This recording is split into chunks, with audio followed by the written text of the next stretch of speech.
1 Pedro, capítulo 4, vamos ler do verso 7 ao verso 11. 1 Pedro 4, 7 a 11. Diz assim a palavra de Deus: Ora, o fim de todas as coisas está próximo. Sede, portanto, criteriosos e sóbrios a bem das vossas orações. Acima de tudo, porém, tende amor intenso uns para com os outros, porque o amor cobre multidão de pecados. Sede mutuamente hospitaleiros, sem murmuração. Servi uns aos outros, cada um conforme o dom que recebeu, como bons despenseiros da multiforme graça de Deus. Se alguém fala, fale de acordo com os oráculos de Deus. Se alguém serve, faça-o na força que Deus supre, para que em todas as coisas seja Deus glorificado por meio de Jesus Cristo, a quem pertence a glória e o domínio pelos séculos dos séculos. 1 Pedro, capítulo 4, do verso 7 ao verso 11. Aqui a carta do apóstolo Pedro. Quero que os irmãos pensem comigo sobre esse primeiro verso, verso 7. Ora, o fim de todas as coisas está próximo. O fim de todas as coisas está próximo. Vamos pensar nesta frase, nesta afirmação que o apóstolo Pedro nos coloca aqui, logo aqui no verso 7, nesse primeiro verso que lemos. Ora, o fim de todas as coisas está próximo. Essa carta, como a própria carta nos diz, no seu capítulo 1, verso 1, o apóstolo Pedro começa: Pedro, apóstolo de Jesus Cristo, aos eleitos que são forasteiros. Aí ele fala lá os lugares que eles estavam ali. Mas é uma carta do apóstolo Pedro aos crentes que estavam ali em algumas regiões ali daquela época. Pedro, apóstolo de Jesus Cristo, aos eleitos e forasteiros. Ele também diz no capítulo 1, verso 3, Bendito Deus e Pai de nosso Senhor Jesus Cristo, que segundo a sua muita misericórdia nos regenerou para uma viva esperança mediante a ressurreição de Jesus Cristo. Então, uma carta do apóstolo Pedro escrita aos crentes, e ele dá ainda aí uma palavra para falar sobre eles. Eleitos que são forasteiros. Forasteiro, aquele que é de fora da terra em que se encontra. Estrangeiro, em japonês é gaijin. Eu fui 26 anos gaijin, estrangeiro numa terra, ou seja, lá no Japão. Então, eleitos que são estrangeiros, aquele que a muita misericórdia de Deus nos alcançou, nos regenerou, o Espírito Santo nos deu uma nova vida, que ele diz aqui, para uma viva esperança, para uma viva expectativa de salvação, de comunhão com Deus, de perdão de pecados, de vida eterna. Então o apóstolo Pedro escreve aos crentes ali de sua época. E Pedro escreve aos crentes, aos eleitos forasteiros, para fortalecer a fé deles, estimular, motivá-los à vida cristã e ensinar que o presente, o tempo presente ali da vida que eles estavam vivendo ali naquela época, ensinar que o presente de suas vidas, mesmo diante de provações e sofrimentos, perseguições, devia ser vivido no poder de Deus, por meio da obediência à palavra de Deus, crendo na palavra de Deus, obedecendo a palavra de Deus, que capacitaria os irmãos a continuar testemunhando fielmente do Evangelho de Jesus Cristo, do único Senhor e Salvador. E também esperando eles, os eleitos, os irmãos ali, para quem Pedro escreve, deveriam estar esperando as promessas de Deus que estão próximas de serem cumpridas, ou deveriam estar com os seus corações na expectativa das promessas de Deus serem cumpridas na sua geração ali, para o benefício da fé, da vida daqueles irmãos. Ora, o fim de todas as coisas está próximo, diz aí Pedro no capítulo 4, verso 7. Sede, portanto, criteriosos e sóbrios, a bem das vossas orações. Em outra tradução está assim: o fim de todas as coisas está perto, sejam prudentes e estejam alertas para poder orar. Então, pensando no fim de todas as coisas está próximo, devemos nós, como crentes, estar constantemente na expectativa do fim, do cumprimento das promessas de Deus. Nós vamos entender aqui sobre este fim que está aqui, que Pedro nos mostra. Há momentos em nossas vidas importantes, onde nós esperamos algo acontecer. Por exemplo, um casamento, uma viagem, um serviço, uma entrevista de serviço, uma festa. Você está naquela expectativa. E naquela expectativa de que aquilo aconteça, você organiza a sua vida, você planeja, você compra, você decide, você dispensa tempo, você está concentrado, está ali buscando envolvimento porque você sabe que aquilo você está esperando e que vai chegar, aquele momento.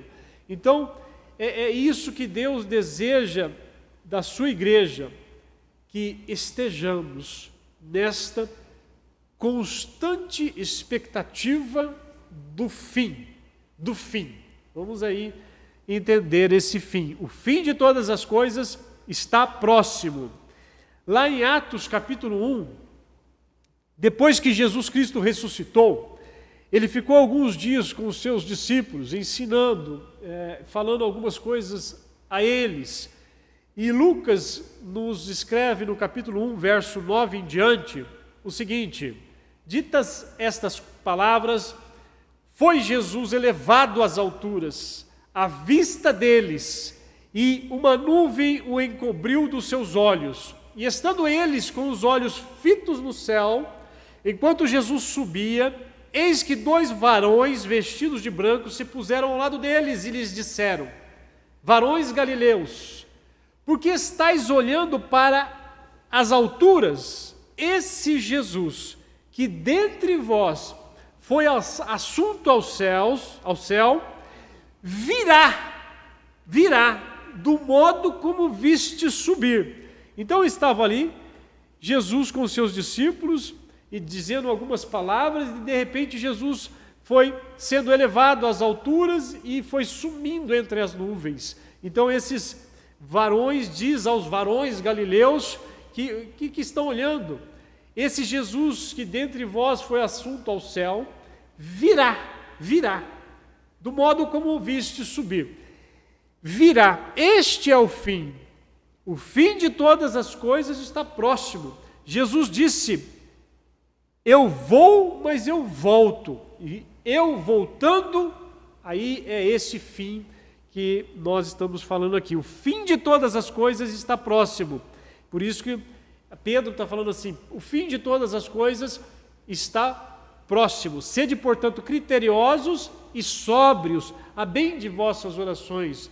E olha só a continuação de Atos, que eu estou lendo aqui.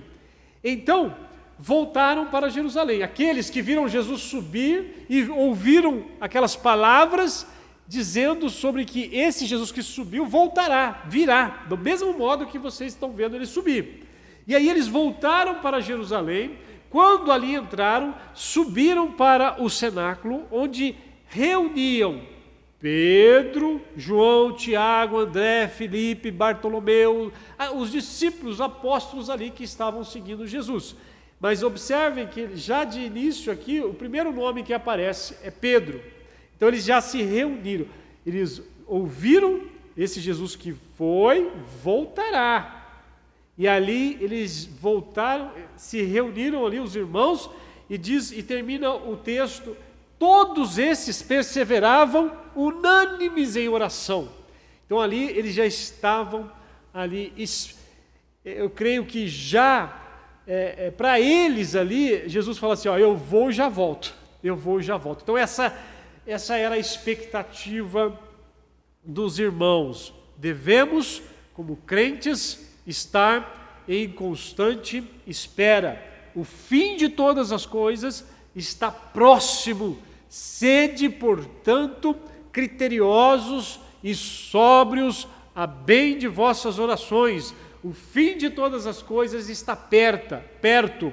Sejam prudentes e estejam alertas para poder orar, diz em outra tradução.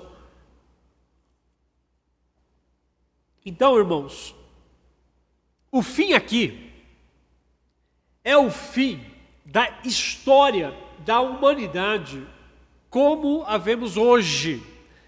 Desde a queda de Gênesis capítulo 3, o homem caiu em pecado e o plano da salvação de Deus, que na plenitude dos tempos nasceu Jesus Cristo, o Salvador. E ainda depois ele foi e disse que voltará. Então o fim é quando Jesus voltar.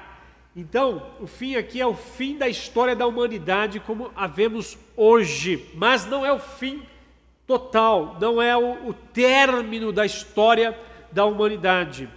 Esse fim aqui é o fim de crentes e incrédulos, joio e trigo, vivendo juntos, nascendo e morrendo debaixo ainda de pecados, injustiças e suas consequências. O fim aqui é a manifestação da santa justiça de Deus, é a manifestação do Senhor Jesus Cristo na sua segunda vinda para julgar e começar uma nova história. E essa nova história é joio de um lado e trigo do outro, é crente de um lado e incrédulo do outro para toda uma eternidade. Para isso, o Apocalipse, capítulo 21, nos ensina: quanto, porém, aos covardes, aos incrédulos, aos abomináveis, aos assassinos, aos impuros, aos feiticeiros, aos idólatras e a todos os mentirosos, a parte que lhes cabe será no lago que arde com fogo e enxofre, a saber, a segunda morte. E se alguém não foi achado inscrito no livro da vida, esse foi lançado para dentro do lago de fogo. Vi novo céu e nova terra. O apóstolo João, da revelação que Jesus deu para ele sobre as coisas que aconteceriam, ele disse: vi novo céu, nova terra, pois o primeiro céu e a primeira terra passaram, o fim de todas as coisas está próximo. O primeiro céu e a primeira terra passaram, essa história aqui vai passar, o fim de todas as coisas está próximo. E Mateus 25, 46 nos diz: irão estes para o castigo eterno, os justos para a vida eterna. Irão estes para o castigo eterno, porém os justos para a vida eterna. Então o fim aqui não é um fim total, não é o término da história humana, não. É o fim disso que nós estamos vendo aqui. Mas o começo da realização das promessas escatológicas para a igreja, para a humanidade, que a Bíblia, a palavra de Deus, está sendo pregada, ensinada durante toda a história da humanidade, e alguns creem e outros rejeitam a palavra de Deus. Muito bem. Eu quero aqui ler alguns outros textos que lançam luz a esse ensino da volta do Senhor Jesus Cristo. O fim de todas as coisas está próximo, a parousia. Outro texto importante que nos ajuda também a entender alguns assuntos sobre isso. 1 Tessalonicenses capítulo 5, eu vou ler do verso 1 em diante até o verso 10. E aí vão prestando atenção. O fim de todas as coisas está próximo. É isso que eu quero que a igreja esteja pensando. Mas ao mesmo tempo pensando, você entender o que Deus deseja de você com essas palavras. O fim de todas as coisas está próximo. Sede criteriosos, sede, portanto, criteriosos e sóbrios a bem de vossas orações. 1 Tessalonicenses 5, diz o apóstolo Paulo: irmãos, relativamente aos tempos e épocas, não há necessidade de que eu vos escreva, pois vós mesmos estáis inteirados com precisão de que o dia do Senhor vem como ladrão de noite. Então o Paulo está falando para a igreja dizendo assim: vocês estão inteirados com precisão. O dia do Senhor vem como ladrão de noite, ou seja, você não sabe quando ele vem, certo? Então ele vem como ladrão de noite, você não sabe quando. Então vocês estão informados disso, vocês com precisão vocês sabem, o dia do Senhor vem como ladrão de noite. Quando andarem, continua no texto, quando andarem dizendo paz e segurança, eis que lhes sobrevirá repentina destruição. Mas vós, irmãos, não estáis em trevas, para que esse dia como ladrão vos apanhe de surpresa, porquanto vós todos sois filhos da luz. Espera aí. Então Paulo diz assim, vocês estão inteirados, sabendo com precisão que o dia, o fim, o dia que o Senhor Jesus voltar, será como o dia que o ladrão vem à noite. Você não sabe quando. Mas ao mesmo tempo ele está dizendo aqui, vós, irmãos, não estáis em trevas, para que esse dia como ladrão vos apanhe de surpresa. Ou seja, Paulo está falando a mesma coisa que Pedro. E a mesma coisa que Jesus nos ensina nos evangelhos, para a gente vigiar e orar, para a gente estar na expectativa desse dia. Ou seja, nós não sabemos que dia será esse, mas estamos esperando, então ele não vai nos pegar de surpresa, não vai nos pegar de surpresa, porquanto vós todos sois filhos da luz. Assim, pois, não durmamos como os demais. Pelo contrário, vigiemos e sejamos sóbrios. Olha só, a mesma atitude Paulo fala aqui em Tessalonicenses, a mesma Pedro fala aqui na sua carta. Nós, porém, que somos do dia, sejamos sóbrios, revestindo-nos da couraça da fé e do amor, e tomando como capacete a esperança da salvação, a esperança desse dia que vai chegar. Porque Deus não nos destinou para a ira, mas para alcançar a salvação mediante nosso Senhor Jesus Cristo, que morreu por nós para que vivamos em união com Ele. Para que vivamos em união com Ele. Outro texto que nos lança luz aqui a este ensino, Tiago, capítulo 5, verso 8 e verso 9. Sede, pois, irmãos, pacientes até a vinda do Senhor. Porque alguns estavam dizendo, o Senhor não vem mesmo, está demorando muito, então estavam perdendo essa expectativa. Sede, pois, irmãos, pacientes até a vinda do Senhor. Sede vós também pacientes e fortalecei o vosso coração, pois a vinda do Senhor está próxima. Fortalecei, creiam, continue crendo, persevere em oração ali e paciência, porque a palavra de Deus será cumprida. Fortalecei o vosso coração, pois a vinda do Senhor está próxima. Irmãos, não vos queixeis uns dos outros, para não serdes julgados. Eis que o juiz está às portas. Queixas e murmurações são o oposto de alegria e gratidão. Durante essa espera pelo fim, sem queixas e sem murmuração, alegria e gratidão, paciência e sabendo que a expectativa do fim está aí próxima. Fortalecei o vosso coração, pois a vinda do Senhor está próxima. Eis que o juiz está à porta. O juiz está à porta, ele está ali. Então eu não preciso ficar aí preocupado, querendo me defender de coisas, de calúnias, porque eu estou falando a verdade, porque isso, aquilo. Não precisa não, irmão. Não precisa não, o juiz está à porta. Logo, logo, o dia chegará. O grande julgamento, a santa justiça de Deus está à porta. Então essa é a expectativa que devemos ter. Devemos, como crentes, estar em constante espera. Ora, o fim de todas as coisas está próximo. A vinda do Filho do Homem está próximo.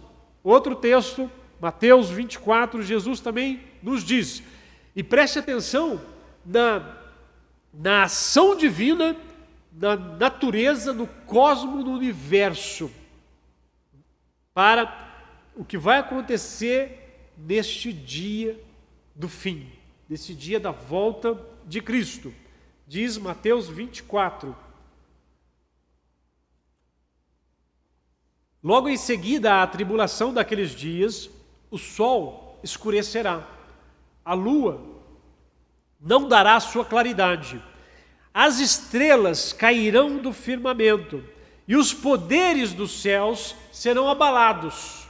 Então aparecerá no céu o sinal do Filho do Homem. Todos os povos da terra se lamentarão e verão o Filho do Homem vindo sobre as nuvens do céu, com poder e muita glória. E ele enviará os seus anjos com grande clangor de trombeta, os quais reunirão os seus escolhidos dos quatro ventos, de uma a outra extremidade dos céus. Aqui diz Mateus 24. Ora, o fim de todas as coisas está próximo. Devemos, como crentes, estar numa expectativa, numa constante espera pelo fim, espera pela vinda do Senhor Jesus Cristo, o Filho do Homem. A nossa confissão de fé, a confissão de fé de Westminster, falando sobre o juízo final, no capítulo 33, nos 2 primeiros parágrafos, eu dei uma resumida aqui, só sobre aquilo que nos interessa aqui. Deus já determinou um dia, no qual, com justiça, há de julgar o mundo por meio de Jesus Cristo. Nesse dia, todas as pessoas que tiverem vivido sobre a terra comparecerão ante o tribunal de Cristo, a fim de darem conta dos seus pensamentos, palavras e obras.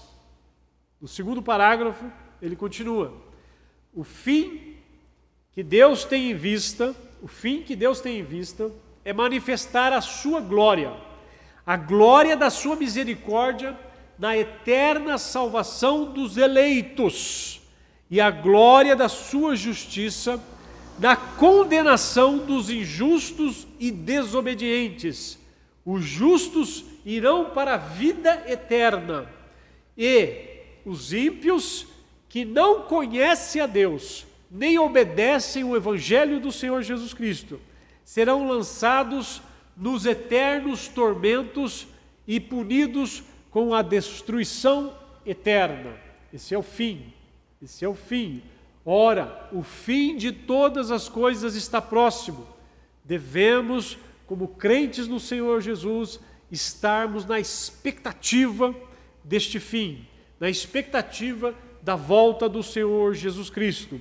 O fim da história está marcado por uma radical ação divina, assim como vimos em Mateus 24, ali Jesus falando da volta do Senhor Jesus Cristo. Agora observe o que o apóstolo Pedro também escreve na sua segunda carta sobre esse assunto.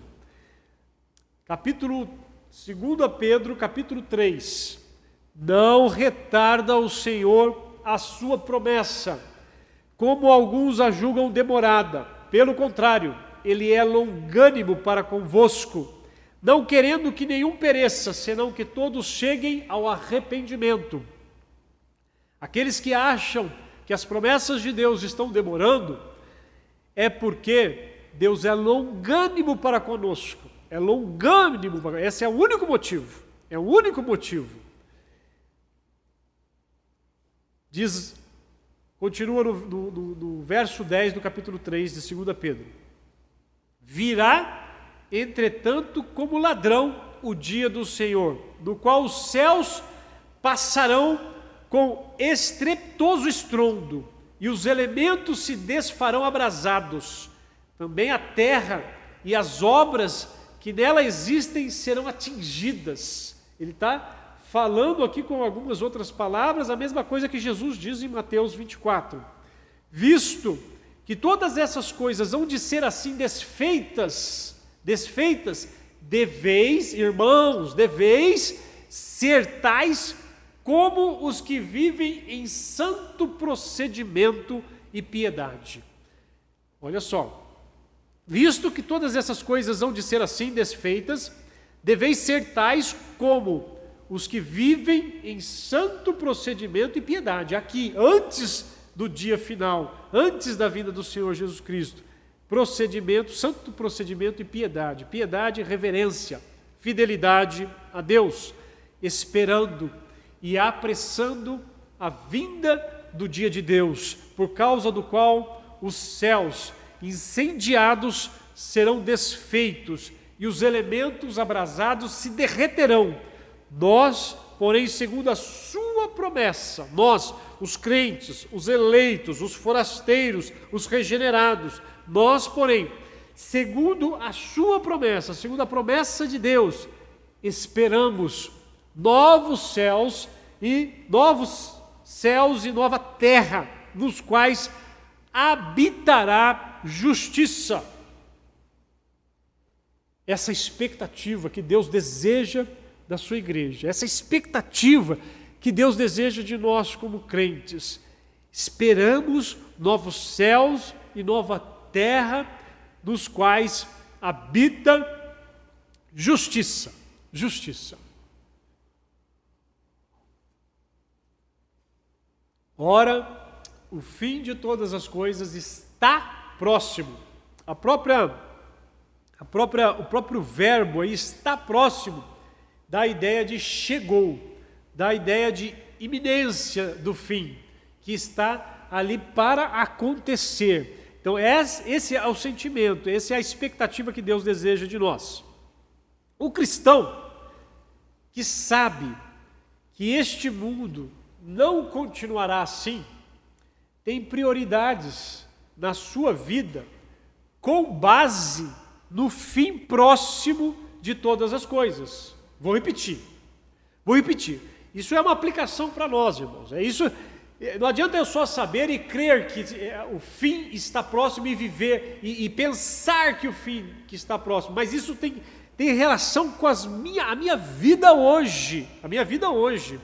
O cristão que sabe que este mundo não continuará assim, tem prioridades na sua vida com base no fim próximo de todas as coisas e no julgamento de Deus, o santo julgamento de Deus que acompanhará esse fim.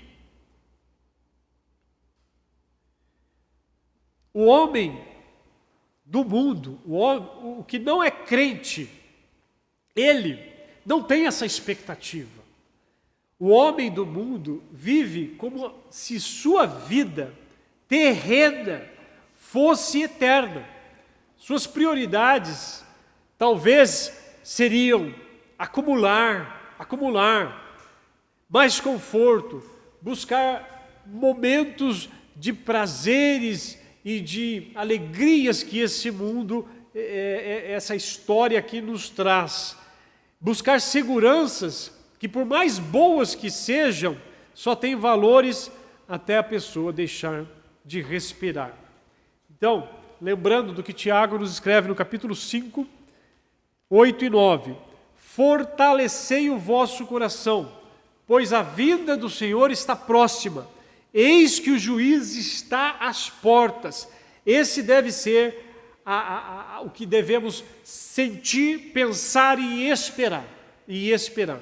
A ideia primeira aqui é termos uma sensação, a fé de vivermos às portas do desfecho dessa história e de um novo começo radicalmente distinto, como vimos em textos aqui de 2 Pedro e Mateus 24. Essa expectativa de que nós estamos na geração de agora que vai passar esse fim. Assim como os irmãos da igreja primitiva tinham essa expectativa que Jesus já iria voltar no tempo dele. É isso que Deus quer que nós tenhamos hoje. Talvez isso explique a vitalidade e a disposição dos irmãos cristãos do século I, de se desfazerem de todos os obstáculos para essa virada histórica, essa virada radical, essa ação de Deus no universo, por causa da sua vinda e num processo novo que tudo se estabelecerá segundo a sua santa justiça. Na história do cristianismo, vemos que quando falta à igreja essa perspectiva, falta essa expectativa do fim, de viver o tempo do fim, há na comunidade o esfriamento com as coisas de Deus e suas promessas, e automaticamente esse esfriamento leva para o outro lado, o se conformar com as coisas deste mundo, o comprometimento com as coisas deste mundo. Então, quando há esfriamento dessa expectativa do fim, por outro lado, há o esfriamento, a apatia da igreja, o desânimo da igreja e o comprometimento do crente com o mundo, com as coisas deste mundo, porque não está na expectativa do fim. De um lado ou de outro, tem implicações no todo da sua vida. Se você como está a sua expectativa do fim? De um lado ou de outro, tem implicações na sua vida, na vida da igreja e na vida da história da igreja, pois tudo é visto com olhos e lentes diferentes.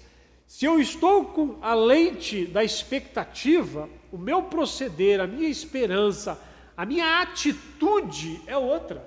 Se eu tenho a lente, se eu estou aqui na expectativa para um feriado e eu passear, eu vou aí planejar, organizar, gastar meu tempo, gastar meu dinheiro, meus esforços nesse planejamento, não é? E se eu estou com a minha lente em buscar um emprego, eu estou focado, eu estou esperando, eu estou planejando, eu estou me preparando para fazer aquela entrevista de emprego. Então, de um ou de outro lado, o crente, quando perde essa expectativa do fim, ele está tirando essas lentes da expectativa que Deus quer que nós tenhamos, e aí então, qual é a lente? Este mundo, a tristeza deste mundo, que a gente tem visto aí as consequências das injustiças, das corrupções, das idolatrias que não agrada a Deus, e Deus está, sim, pesando a sua mão. A característica da espiritualidade cristã é desfrutar, a característica da espiritualidade da vida do crente é desfrutar deste futuro agora, essa expectativa agora, a capacidade de viver hoje sob a perspectiva futura do mundo novo, da vida nova em Cristo Jesus, o fim de todas as coisas aqui e o começo lá. Ora, o fim de todas as coisas está próximo. Sede, portanto, criteriosos e sóbrios a bem de vossas orações. O fim de todas as coisas está perto. Sejam prudentes e estejam alertas para poder orar. Em outra tradução, diz assim: Levai, pois, uma vida de autodomínio e de sobriedade, dedicada à oração. Lembrando lá de Atos que lemos no início, quando eles ficaram sabendo, viram Jesus subir, e aí há a promessa, esse que vocês viram subir, virá como vocês o viram subir. E aí então eles já saem reunidos e ali perseveravam, unânimes em oração, levando em conta a nossa vida, a facilidade que temos de estarmos centrados em nós mesmos e amando e se conformando com essas coisas deste mundo e perdemos a expectativa do futuro iminente. Precisamos dessa palavra do apóstolo Pedro ser imprimida em nossos corações. Ora, o fim de todas as coisas está à porta, está próximo. E para isso são as orações que mantêm os nossos olhos na direção certa, na expectativa certa. A nossa comunhão com Deus, por meio da oração e a sua palavra, a comunhão, a simplicidade, mas a constância e a dedicação da simplicidade de estarmos no nosso quarto, sozinho, orando a Deus e lendo a sua santa palavra, isso mantém essa expectativa refaz, renova essa expectativa dentro dos nossos corações. Deus não nos destinou para a ira, mas para alcançar a salvação mediante nosso Senhor Jesus Cristo, que morreu por nós, para que vivamos em união com Ele, seja hoje, seja amanhã, e na expectativa de estarmos presentes com Ele na vida eterna. E como sempre, o Novo Testamento, a moral segue o escatológico. O escatológico, a escatologia é as coisas que hão de suceder depois do fim do mundo. O moral segue o escatológico. A expectativa da volta do Senhor, a expectativa do fim, sempre deve inspirar os cristãos a uma vida santa, como diz 2 Pedro capítulo 3, verso 11. Visto que todas essas coisas hão de ser assim desfeitas, deveis ser tais como os que vivem em santo procedimento. O proceder nosso é separado, nós somos forasteiros, nós temos um outro reino, um outro Senhor, um Pai Santo. Então nosso proceder, enquanto esperamos o fim, deve ser um santo procedimento e piedade, reverência a Deus, zelo pelas coisas de Deus, fidelidade a Deus. O apóstolo João nos escreve em 1 João capítulo 2, verso 28. Filhinhos, agora, pois, permanecei nele, para que quando ele se manifestar, quando chegar o fim, quando ele se manifestar, tenhamos confiança e dele não nos afastemos envergonhados na sua vinda. Na sua vinda. O apóstolo João escreve: filhinhos, agora pois permanecei nele, oração, comunhão com Jesus e a sua palavra, permanecei nele, para que quando ele se manifestar, tenhamos confiança e dele não nos afastemos envergonhados na sua vinda. A descrença na volta do Senhor produz um comportamento de indiferença, apatia, desânimo. Por isso que nós vemos aí muitos cristãos desanimados, indiferentes, indiferente sobre a situação daquele seu parente, seu cônjuge, seu vizinho que ainda não ouviu o Evangelho. Indiferente. A descrença da volta do Senhor produz um comportamento de indiferença. Há uma ligação indissolúvel entre a conduta, o viver e a convicção, a fé. Ora, diz Hebreus 11, a fé é a certeza de coisas que se esperam. Olha só, a fé é a certeza de coisas que se esperam, a convicção de fatos que se não veem, pois pela fé os antigos obtiveram bom testemunho. Pela fé, entendemos que foi o universo formado pela palavra de Deus, de maneira que o visível veio a existir das coisas que não aparecem. A fé é a certeza, é a convicção de fatos que não se veem. Então, se Jesus está dizendo que Ele voltará, e está dizendo para que que o fim de todas as coisas está próximo, que essa deve ser a nossa expectativa, então eu preciso exercer a minha fé. E a convicção disso, ela traz aplicações para o meu viver diário, para o meu andar, para o meu comportamento, Porque se você diz que crê na vinda do Senhor Jesus Cristo, mas o seu comportamento não condiz com isso, você tem que rever a sua fé. Você tem que rever a sua expectativa. Você tem que clamar ao Senhor por um avivamento. Uma viva expectativa. É a mesma coisa que viva a esperança, que Pedro vai falar.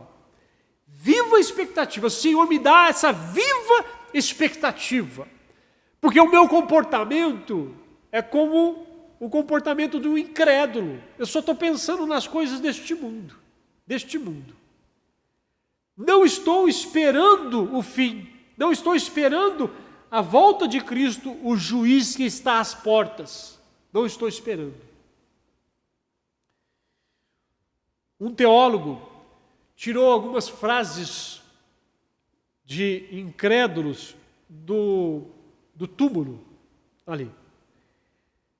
E aí ele escreve aqui essas frases. Eu era nada. Eu sou nada. Logo, tu que ainda vives, come, bebe e fica alegre. Está dizendo aqui, eu era nada, eu não sou nada, mas quem vive pode ficar alegre por alguns tempos. Então, aqui é o tal do hedonismo, né? O prazer, a idolatria do prazer. Certa vez, outra frase, certa vez eu não tinha existência alguma, agora não tenho nenhuma, não tenho consciência disso, não me importa. Olha só a apatia, o desânimo, não me importa, olha, eu não sou nada, eu não tenho identidade, Outra frase, o que há embaixo? Trevas profundas? Mas o que se diz dos caminhos para cima? Todos são uma mentira. Então estamos perdidos. Aqui há o desespero.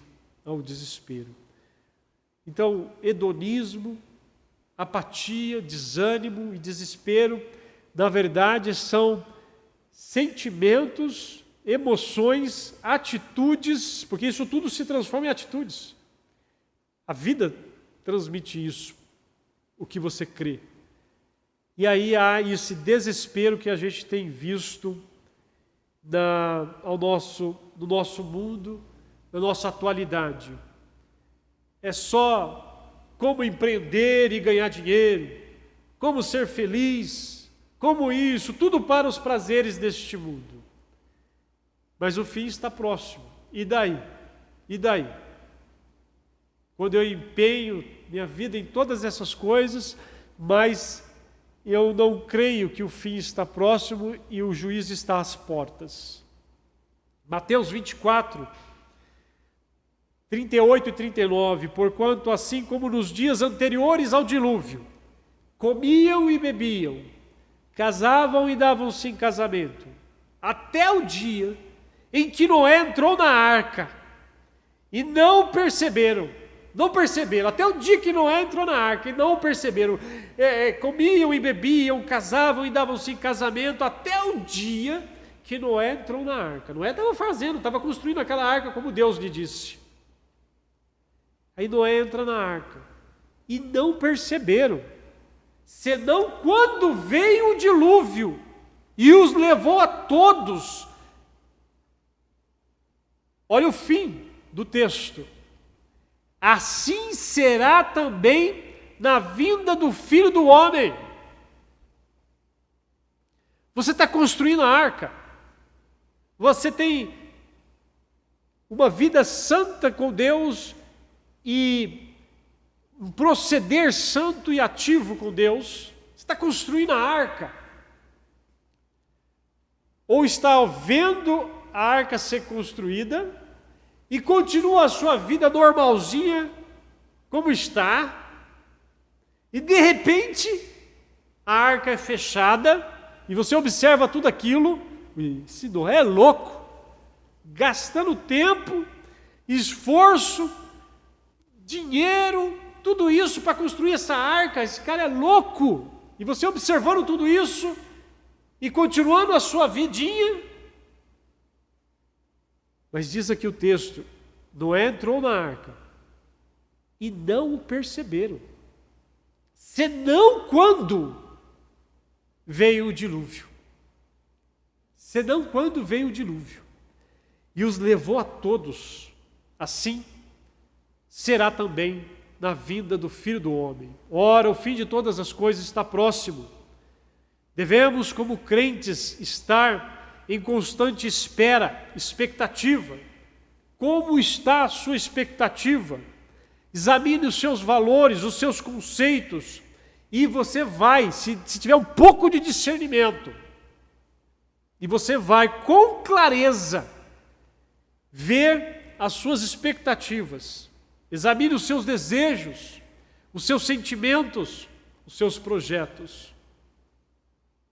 Fortalecei o vosso coração, pois a vida do Senhor está próxima. Eis que o juízo está às portas. Nós, porém, segundo a sua promessa, esperamos novos céus e nova terra, nos quais habita a justiça. O que fazer então? O que fazer sabendo que o fim está próximo?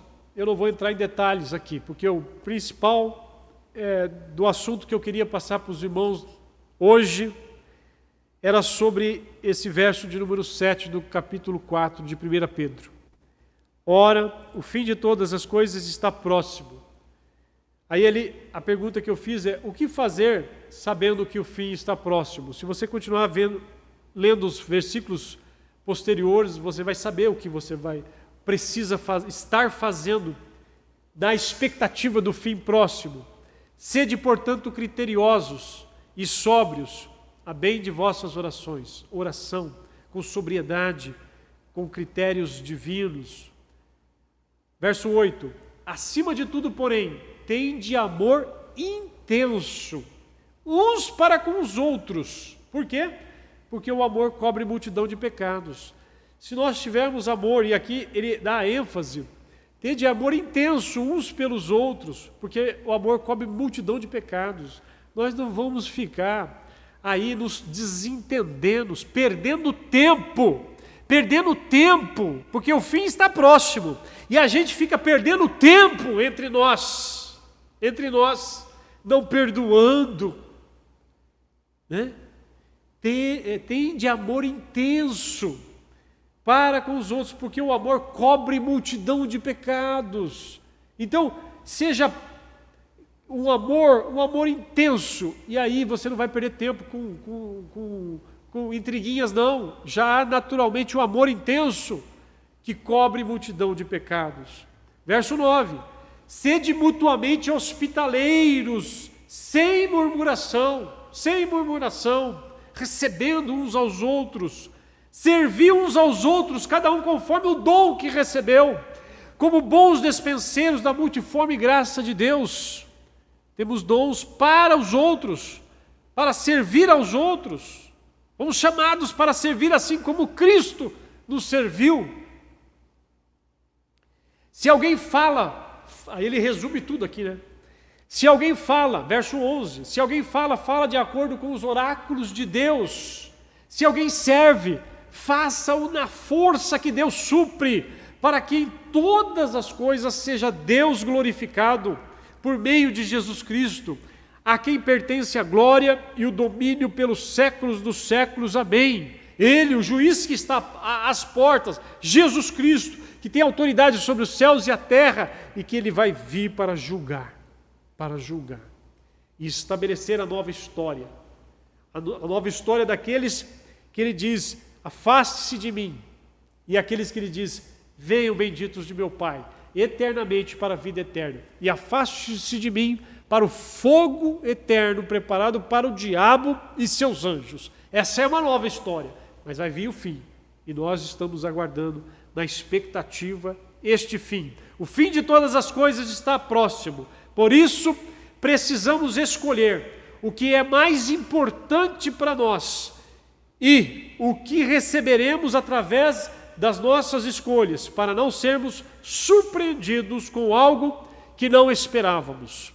Que Deus nos ilumine e nos faça zelosos em todas as suas coisas, as coisas de Deus, a santidade da vida, a adoração a Deus e o serviço aos homens são as 3 conclusões práticas que podemos tirar deste estudo aqui, da expectativa da vinda, da volta de Cristo.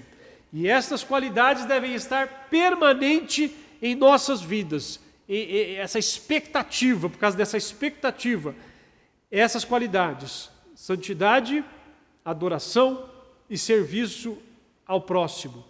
Essas qualidades devem estar permanente em nossas vidas. Em contraste com o amor a este mundo, a desesperança, o desespero, o egoísmo, o hedonismo, a idolatria.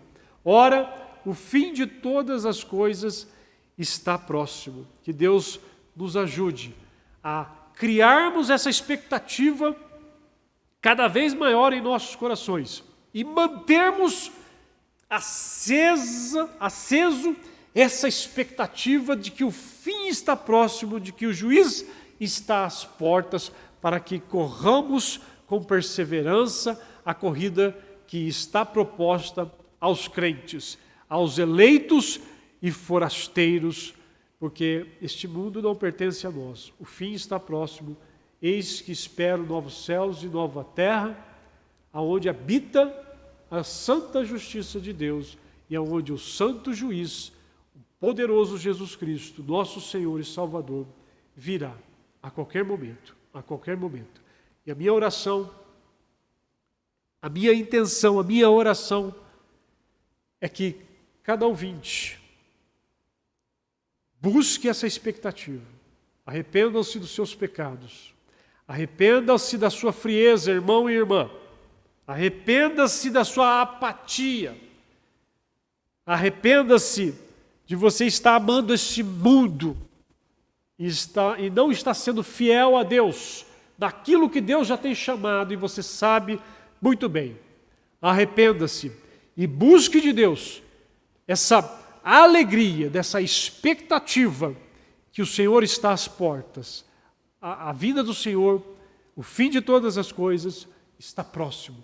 E eu espero novos céus, nova terra, aonde habita justiça. Que Deus nos abençoe. Vamos orar?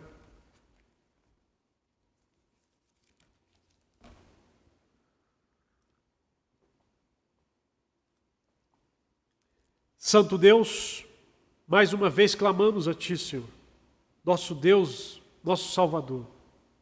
Tem misericórdia de nós, porque constantemente esfriamos, Pai, das Tuas obras, no serviço a Ti, no amor ao próximo. Esfriamos, Pai, porque deixamos os tentáculos deste mundo, os tentáculos das tentações, dos confortos deste mundo, das ambições deste mundo, Senhor Deus, está agarrando os nossos pés. Pai, corta de nós, Pai, esses tentáculos, Pai, que possamos estar na expectativa do fim. Do fim, sim, dessa história, mas do começo de uma nova vida contigo eternamente, onde habita a justiça, onde habita a santidade, onde habita, Senhor Deus, a tua glória, Senhor Deus, a tua glória, onde habita a tua graça salvadora, Pai. Pai amado, tem misericórdia, Senhor Deus, e nos ajuda. Pai, tantos irmãos estão esperando, Senhor Deus, em Ti. Esteja trazendo essa palavra aos seus corações, para que eles possam estar buscando a força, a alegria, a paz somente no Senhor, Pai. Liberte-os de todas, Pai, as artimanhas do inimigo, que querem confundir a nossa mente, tirando, Senhor Deus, os nossos olhos dessa expectativa gloriosa e poderosa, Senhor Deus. Tem misericórdia de nós. Clamamos em nome do Senhor Jesus Cristo, Pai. Olhe, Senhor Deus, pelos nossos familiares, Pai, que necessitam da regeneração. E só o Senhor pode dar essa regeneração para que eles sejam teus eleitos, Senhor Deus, e que sejam forasteiros também, Pai. Tem misericórdia de nossos familiares, Pai. Olhe por eles, Senhor Deus. Olhe por eles e olhe por nós, Pai. E nos ajuda como igreja a ser uma igreja vitoriosa e sempre ardendo nessa expectativa da Tua presença gloriosa já no dia de hoje, Pai. Em nome de Jesus, em nome de Jesus. E que a graça de nosso Senhor e Salvador Jesus Cristo, que o amor de Deus Pai e a comunhão do Espírito Santo sejam com todos vocês e com todo o povo de Deus, agora e sempre.